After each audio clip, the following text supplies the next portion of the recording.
Kalau Anda seorang pria berusia di atas 50 atau 60 tahun dan masih masturbasi, saya mau tanya sesuatu. Pernahkah Anda bertanya-tanya apakah kebiasaan ini benar-benar sehat di usia Anda sekarang? Atau pernahkah Anda diam-diam merasa khawatir, jangan-jangan Anda malah merusak kesehatan Anda sendiri secara perlahan tanpa sadar? Inilah Solusi Intim bersama saya Dr. Rayhana Magdalena, dokter yang berfokus pada kesehatan seksual pasangan. Sebelum membahas episode kita kali ini, silahkan subscribe dan nyalakan lonceng notifikasinya. Jika konten kami dirasa bermanfaat, silahkan tinggalkan komentar dari kota mana Anda berasal, agar kami tahu sampai di mana konten kami tersebar. Mari kita mulai pembahasannya. Ini adalah salah satu kekhawatiran terbesar, tapi paling jarang diucapkan oleh para pria di usia matang.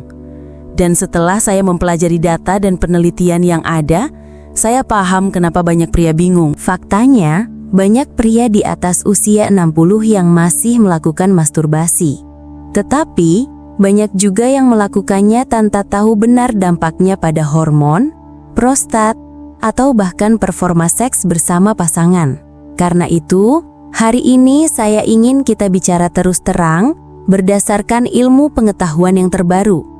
Saya akan jelaskan 10 manfaat mengejutkan masturbasi di usia matang, lalu 10 risiko atau dampak negatifnya yang perlu Anda ketahui, supaya Anda tetap bisa menjadikannya kebiasaan yang sehat. Mari mulai dengan kabar baiknya dulu. Membantu menjaga kesehatan penis. Ketika penis ereksi, aliran darah akan masuk ke jaringan spons yang disebut corpora cavernosa. Anggap saja seperti olahraga ringan khusus penis. Aliran darah rutin ini membantu menjaga elastisitas jaringan, yang penting agar Anda tetap bisa ereksi dengan keras seiring bertambahnya usia. Baik untuk kesehatan prostat. Ini poin besar. Beberapa penelitian besar, termasuk riset penting dari University of Harvard, menemukan hubungan antara sering ejakulasi dengan risiko kanker prostat yang jauh lebih rendah. Alasannya, ejakulasi rutin membantu membersihkan zat-zat sisa atau racun dari saluran prostat, menguatkan otot dasar panggul. Saat orgasme, otot dasar panggul seperti otot pubococcygeuus ikut berkontraksi. Otot ini penting untuk ereksi, kontrol ejakulasi, dan mencegah masalah inkontinensia urin atau ngompol yang sering muncul seiring usia. Mengurangi hormon stres kortisol. Di zaman serba stres ini, orgasme bisa menurunkan kadar kortisol. Kortisol yang rendah membantu menjaga tekanan darah tetap stabil dan pikiran lebih tenang. Jadi ini seperti obat alami untuk kesehatan jantung dan mental. Membuat otak melepaskan zat kimia yang bikin bahagia. Orgasme memicu otak melepas dopamin, zat yang bikin semangat dan senang, dan oksitosin, sering disebut hormon pelukan. Kombinasi ini meningkatkan suasana hati dan rasa nyaman yang sangat baik untuk kesehatan mental. Membantu mendeteksi masalah fisik. Karena Anda sering berkenalan dengan tubuh sendiri, Anda jadi lebih peka kalau ada yang tidak normal. Banyak pria menemukan tanda-tanda awal kanker testis, luka, atau benjolan mencurigakan justru saat melakukan masturbasi. Jadi bisa sekaligus jadi pemeriksaan mandiri. Membantu tidur lebih nyenyak. Setelah orgasme, tubuh melepas hormon oksitosin dan prolaktin, ditambal kortisol turun. Kombinasi ini bikin tubuh rileks dan memudahkan Anda terlelap dalam tidur yang dalam dan pulih, sesuatu yang semakin susah didapatkan di usia lanjut. Melancarkan sirkulasi darah di area panggul. Selain penis, masturbasi juga membantu aliran darah di seluruh area panggul.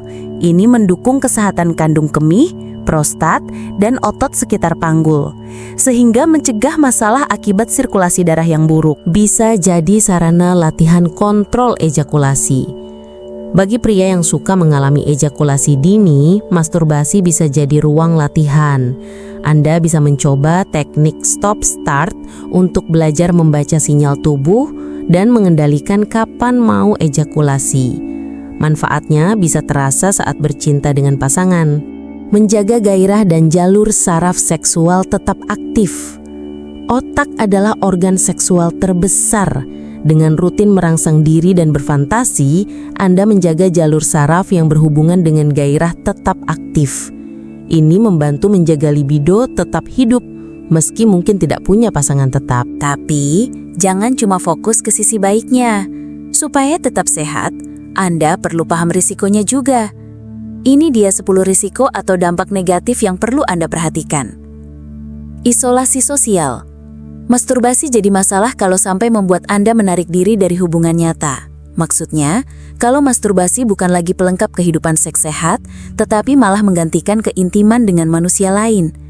Solusinya, sadarilah batasannya. Jadikan kebiasaan ini pelengkap, bukan pengganti. Luka mikro di kulit. Kalau masturbasi terlalu kasar atau tanpa pelumas, kulit bisa lecet atau robek kecil. Luka kecil ini bisa membuat iritasi atau infeksi. Cara menghindarinya mudah. Selalu lakukan perlahan dan gunakan pelumas berbahan dasar air. Desensitisasi. Kalau Anda selalu merangsang dengan cara, tekanan, dan ritme yang sama, otak bisa terbiasa hanya dengan rangsangan itu. Akibatnya sulit merasakan rangsangan berbeda dengan pasangan. Solusinya, sering-sering variasikan cara, ritme, dan fokus. Menutupi masalah disfungsi ereksi. Kalau Anda hanya bisa ereksi saat masturbasi, tetapi tidak bisa saat bersama pasangan, jangan abaikan. Ini bisa jadi tanda masalah serius, misalnya penyakit jantung, diabetes, atau masalah hormon. Kalau mengalami pola seperti ini, segera periksa ke dokter untuk mencari pengobatan yang sesuai. Saraf tertekan akibat postur yang salah. Banyak pria masturbasi sambil duduk di kursi keras atau membungkuk. Ini bisa menekan saraf pudendal i panggul sehingga menimbulkan mati rasa di area genital atau nyeri panggul. Solusinya, cari posisi nyaman, misalnya berbaring dengan bantal penyangga. Jadi pelarian emosional yang tidak sehat. Kalau masturbasi jadi satu-satunya cara Anda mengatasi stres, bosan, atau marah, ini bisa jadi kebiasaan tak sehat. Sebaiknya punya cara lain untuk menenangkan diri, misalnya olahraga, meditasi, atau ngobrol dengan orang terdekat. Perasaan bersalah atau malu.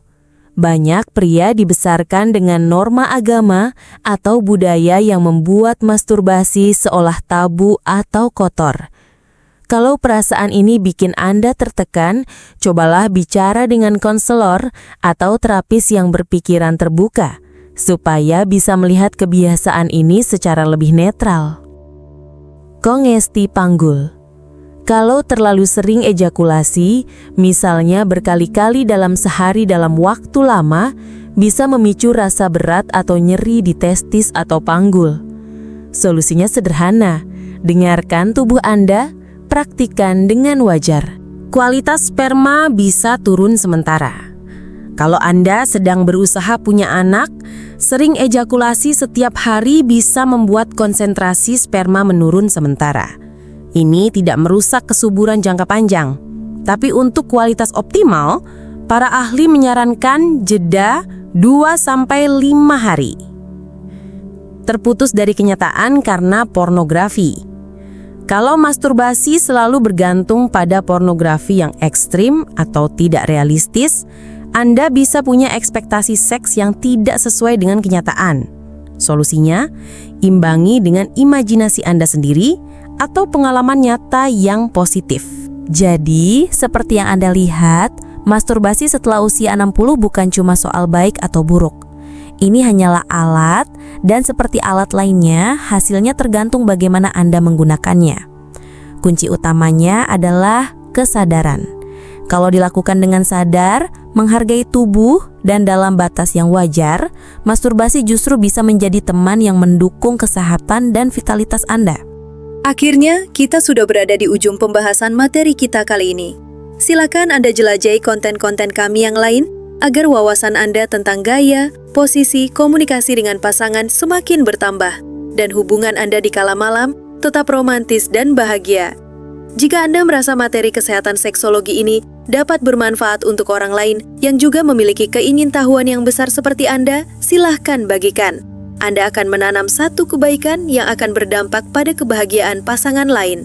Jangan lupa subscribe dan aktifkan lonceng notifikasi channel Solusi Intim, agar Anda lekas mengetahui tips-tips terbaru seputar seksologi dan kesehatan intim.